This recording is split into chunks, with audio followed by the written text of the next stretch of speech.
Exam for Shenanigans Workshop. Hope you're all having a wonderful day. So, today we're going to be discussing What Moves the Dead by T. Kingfisher, and this is a retelling of Edgar Allan Poe's Fall of the House of Usher. If you know me, you know that I'm a huge Edgar Allan Poe fan. I read The Raven every year on my son's birthday, because his middle name is Corvus, which is Latin for blackbird, crow, raven. I love Gothic lit.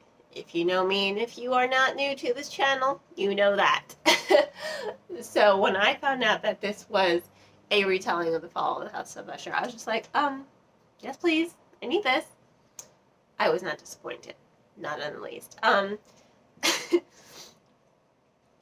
really struggled with trying to phrase this review so that I don't give anything away, because I don't want to give anything away. There's so much in these.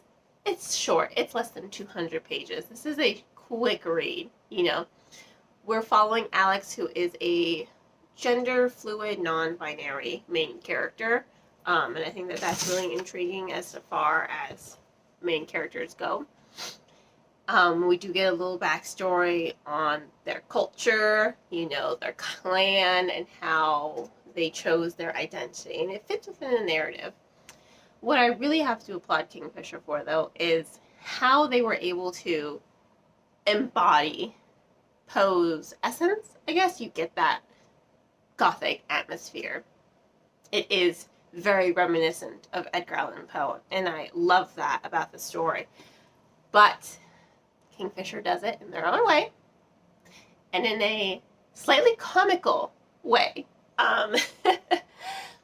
There were scenes in this book that were somewhat disturbing, creepy, eerie, and unsettling that just made you laugh out loud. I'm not even kidding about that. That's not an exaggeration. I was reading the book, read a scene, all of a sudden I'm laughing out loud. Unrestrained laughter, and I love that. I love how Kingfisher is able to input their own voice into the story while they're retelling a classic, and also embodying the voice and tone of that classic. I think it's very clever. I think it highlights their strong writing capabilities and how well they are able to really just delve into the atmosphere of the story and focus in on the creepiness of the Fall of the House of Usher. There is something strange going on here. It's something strange with the fungi, something strange with the rabbits, something strange with Madeline and the pool, the lake next to the house.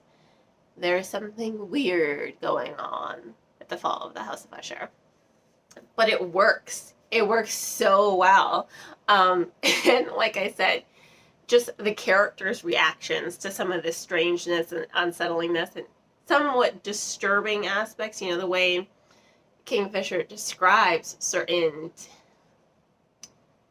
traits, I should say. Certain traits, mannerisms, details, like flopping heads, for example. I don't want to spoil. You'll know when you read it.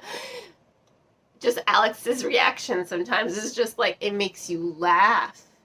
It makes you laugh. And I love that. You know, it's creepy, it's disturbing, it's strange, it's Gothic, but it's funny.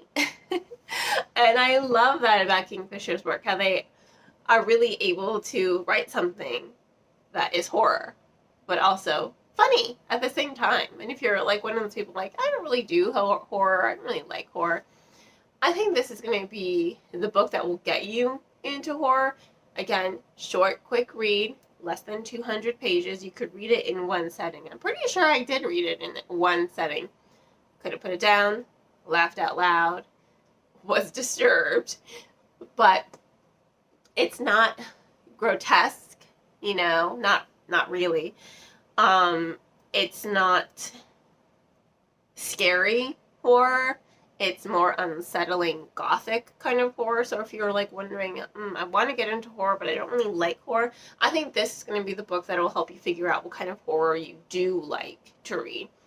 And again, loved it. It was so good. It was such a phenomenal novel. I can't stress that enough. And I really don't want to spoil anything for you because it was just so well done. It was structured very well. The pacing doesn't falter.